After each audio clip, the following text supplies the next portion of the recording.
So this is Bart Weetjens. Bart was trained as a product engineer. He's Belgian, and he went to work making products and found actually that he thought he could do more than that. And so quit his job and went to Africa and tried to find ways that he could help people.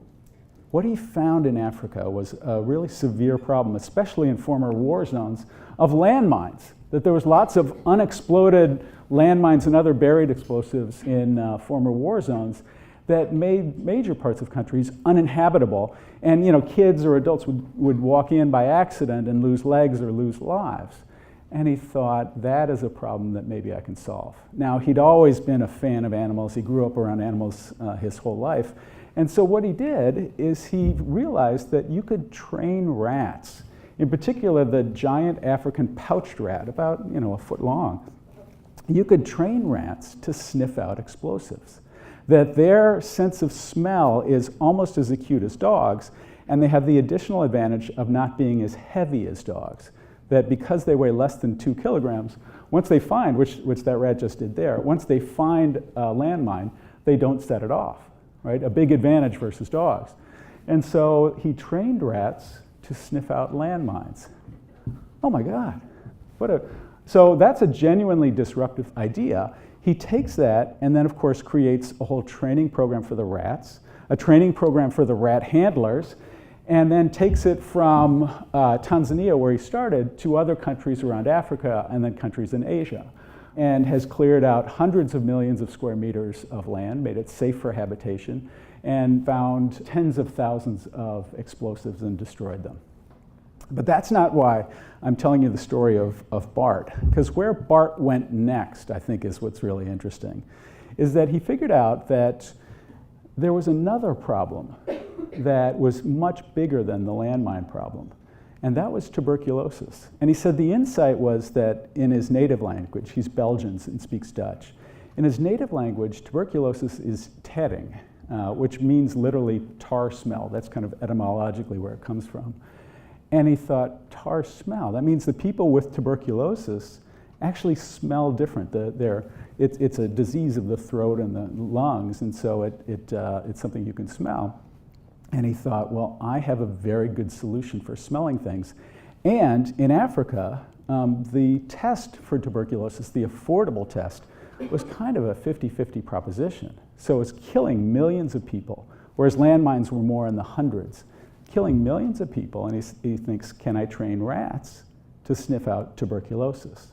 And so he takes this technology and he figures out that he can actually take sputum samples, that's what you're seeing here, and train rats to sniff out tuberculosis. And the combination of the existing low-cost test with rats has created a test that's almost as reliable as the high-cost test that we have here in the developed world. Right, and so he takes, and that's a rat triggering on tuberculosis, and he gets a treat of some mashed banana in reward. So this is an example of a guy who was, doing quite well, quite successfully, I would argue, in just taking rats, this technology, if you will, of trained rats to sniff out landmines and seeing an opportunity in a new market and going to it. Now, I'm a business school professor, so it's kind of, I'm obligated to show you a matrix. And I'll try not to make it too painful, but it's helpful for putting names against some of this stuff that we're going to be talking about today.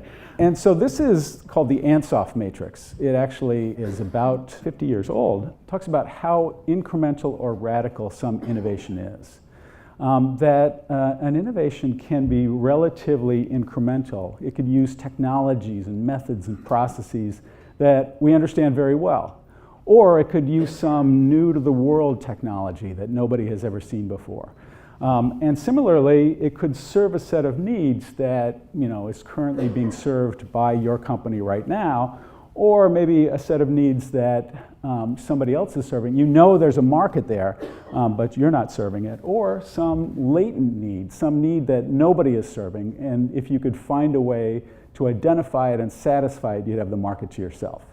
And of course, as you go from the green to the red, the risk goes up, but potentially the reward goes up. So where would you put Bart on the matrix? Yeah, right. I mean, kind of over here, right? It was a genuinely disruptive solution. It was a new technology, if you will, for solving this problem of finding landmines. But then, of course, he innovates around the rat and comes to trying to understand how you can take this and create a whole program for training the rats, training the rat handlers, removing the explosives that you find, and taking it to other countries. But then, of course, he goes up to what's often called blue ocean by taking the rats into a whole new market of tuberculosis. So taking this solution that he's found and applying it to another market.